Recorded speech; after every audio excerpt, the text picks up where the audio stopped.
தமிழராட்சி பார்த்துட்டு இருக்க எல்லாருக்குமே வணக்கம். சீமான் அவர்கள் தமிழ்நாட்டில் அங்கீகரிக்கப்பட்ட கட்சியாக மாறி இருக்காரு அப்படின்றது எல்லாருக்குமே தெரியும். அதோட ஒர்த்து இப்போ சீமான் அவர்கள் இந்த தேர்தலில் அவருக்கு காட்டுவாரு. அவரு ஆசைப்பட்ட அவர் முகத்தையே இருக்கிற சின்னத்தை சீமான் அவர்கள் தமிழ்நாட்டில் வாங்கிட்டாரு அப்படின்றது ஒன்று இருக்கு. இப்போ நாம் தமிழர் கட்சி தம்பிகளுக்கு ஒரு மகிழ்ச்சியான செய்தியும் இருக்கு. அது என்ன அப்படின்னு பார்த்தீங்கன்னா, நாம் தமிழர் கட்சிக்கு புதுச்சேரியிலும் விவசாய சின்னமே ஒதுக்கீடு அப்படின்றது ரொம்ப மகிழ்ச்சியான விஷயமா இருக்கு. என்ன காரணம் அப்படின்னு பார்த்தீங்கன்னா, புதுச்சேரியில் சீமான் அவர்கள் அங்கீகரிக்கப்பட்ட கட்சி கிடையாது. ஆனா சீமானவர்கள் கேட்காமலே இன்னைக்கு எலெக்ஷன் கமிஷன் சீமானவர்களுக்கு இந்த சின்னத்தை ஒதுக்கி இருக்கு அப்படின்றது ரொம்ப மகிழ்ச்சியான விஷயமா இருக்கு அப்படின்றது ஒன்று இருக்கு. அங்கேயும் சீமானவர்கள் அவரோட தமிழ் தேசியத்தை வெற்றி பெற வைப்பாரு அப்படின்றதுல எந்த ஒரு மாற்றமே கிடையாது. இங்க சீமானவர்கள் வெல்லல, இங்க கொள்கை வெல்லுது. சீமானவர்களோட அந்த தமிழ் தேசியம் வெல்லுது அப்படின்றதுல எந்த ஒரு மாற்றமே கிடையாது. ஒரு அரசியல் தலைவர் எப்பயுமே தலைமையை ஏற்காதீங்க அப்படின்னு சொல்றது எல்லா கட்சியிலும் நீங்க பாத்திர முடியாது. அது சீமானவர்கள் நாம் தமிழர் கட்சியில மட்டும்தான் இருக்கும் அப்படின்றதுல எந்த ஒரு மாற்றமே கிடையாது. என்ன தலைமை வராதீங்க,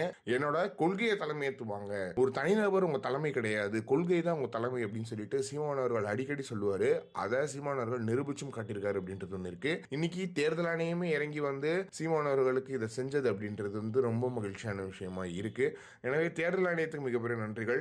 இப்போவாது கொஞ்சமாவது நீங்க மனசாட்சியோட நடந்துக்கிறீங்க அப்படின்றது ஒன்று இருக்கும். முன்னாடி மொக்க கட்சிகள்லாம் எங்களோட சின்னத்தை கொடுத்து எங்களோட ரொம்ப கஷ்டப்படுத்தி எங்களோட ஓட்டெல்லாம் அவங்க 10,000 15,000 ஓட்டு வாங்கிட்டு போனாங்க ஒரு இடத்துல அப்படின்றது ஒன்று இருக்குது. எனவே இதை பற்றி நீங்கள் என்ன நினைக்கிறீங்க அப்படின்றத மறக்காம கமெண்ட் பாக்ஸ் சொல்லுங்கள்.